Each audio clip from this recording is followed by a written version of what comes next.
আসসালামু আলাইকুম, সবাই কেমন আছেন? আল্লাহর রহমতে আমরা অনেক ভালো আছি। তো চলে আসলাম বরাবরের মতো নতুন একটা ভিডিও। তো দর্শক, আজকে তো আপনাদের জিবলায় লোল আসবে এমন একটা খাবার আমি বানাইতেছি। দর্শক, কি তা কইতাম, আজকে একটা মাছ ধরে হুটকির ভর্তা দিয়ে আমার চাপড়ি খাইতে মন চাইতেছে, কিন্তু বানাইতেই পারি না। 3-4টা গুড়া গাড়া লইয়া কেমনে বানাইতাম আর কেমনে খাইতাম কর। দর্শক, কালকে তো আমি ঘুমাইতেই পারি না, হুটকি স্বপ্ন দেখি আর ভর্তা স্বপ্ন দেখি, কিন্তু বানাইয়া খাওয়ার মতো সামর্থ্য আমার হয় না। এই জন্য ভাবতাছি আজকে আমি হুটকির ভর্তা খাইতাম, কোনো কাজ করি আর না করি, যেই কথা সেই কাজ। চলে আসলাম সকালবেলায় হুটকির ভর্তা বানাইতে।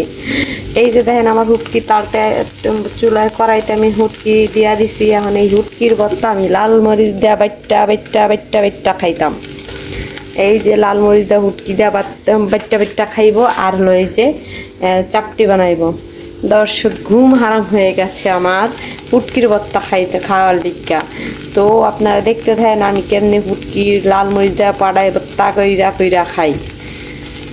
কারো যদি খাইতে মন চায়, আমার বাসা খোলা আছে, আয়সা খালি শুধু বলবেন আমি হুটকির ভর্তা খাবো, আমি দরজাটাকে দৌড় দিয়া গিয়া খুইলা দেব।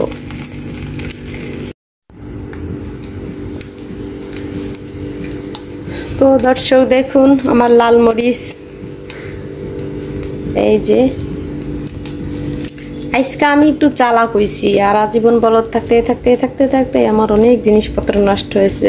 তো আর বলদ থাকতাম না, এখন ভাবতেছি আজকের থেকে চালাক হইতাম। ওই দেখুন, হুটকি টালতে যে হুটকি অর্ধেক লাগিয়ে রয়েছে। তো আমি বুদ্ধি করলাম এই হুটকি তো ফালান যাবে না, হুটকির যে দাম, বাবা গো মাগো, পচা মাছ এত কি দাম।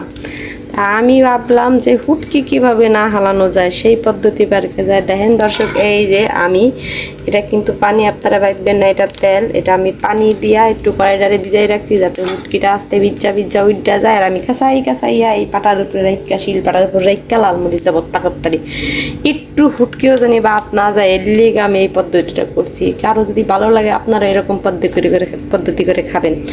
দর্শক, যারা আমার মতো কিপটা হবেন আর কি, আমি একটু কিপটা প্রকৃতির, কারণ হয়েছে সব জিনিস ফালাইতে আমার ভালো লাগে না। কিছু জিনিস আছে ফালাইতে ভালো লাগে, কিন্তু কিছু জিনিস আছে সেটাকে আমার ফালাইতে মন চায় না। যেমন হুটকি আমার কাছে অনেক পছন্দের, এই জন্য আমি এটারে কীভাবে হুটকিটারে না ফালানো যায়, কড়াই থেকে কেমনে কাছাইয়া কুচাইয়া কেমনে কি সিস্টেম করে বাই করা যায়, তাই আমি সেই বুদ্ধি করলাম যে একটু পানি তো এমনিতেই দেওয়া লাগবো মরিচের সাথে। আমিও এই কাজটাই করলাম, পানি দেওয়া কড়াইটারে ভিজাই রাখলাম, এইটা দিয়ে মরিচ বাটুম, আর শুটকিও ফালানো যাবে না, মরিচটাও বাটতে হয়ে যাবে। আমার মতো কে চালাক আছেন সবাই আমারে কমেন্ট করে জানাইবেন। তো এই যে হুটকি আর মরিচ টালার পরে এখন আমি চলে আসলাম বাদাম টালতে। ফেসবুকে পেজে, ইউটিউবে যেখানে বলেন দেখি হুটকির ভর্তা আর বাদাম ভর্তা, এই হুটকির ভর্তা আর বাদাম ভর্তা না খাই আমি চাপতাছি না। তাই আমিও ভাবলাম আমিও হুটকির ভর্তা বানাবো আর বাদাম ভর্তা বানাবো। তাই আমি বাদাম ভর্তা করার জন্য চলে আসলাম, বাদাম টালার জন্য চলে আসলাম। আজকে বাদাম ভর্তার হুটকি খাই আমি, এমন ঘুম দেব দর্শক, কোথায় যে হারাই যাব সেটা আমি নিজেই খবর পারি না।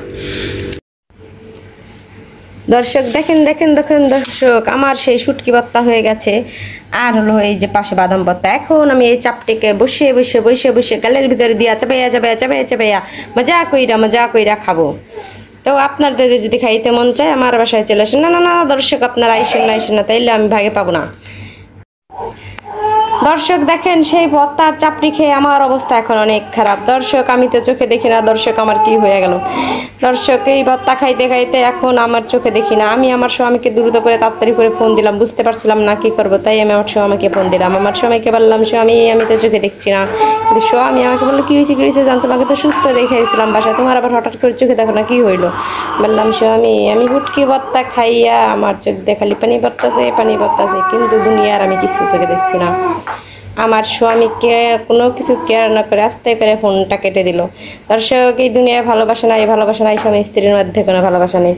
আমার স্বামী যেই শুনছে আমি অন্ধ হয়ে গেছি, সেই জন্য আমার স্বামী ভয় পেয়ে আমার ফোনটা কেটে দিয়েছে, যদি তার টাকা পয়সা খরচ করা লাগে। দর্শক, আপনারা এই বিচার করেন দর্শক, আর আমার এই ব্লগের সাথে থাকবেন দর্শক, ক্রীড়া ব্লগের সাথে থাকবেন, আর আমার এই বিচার করবেন।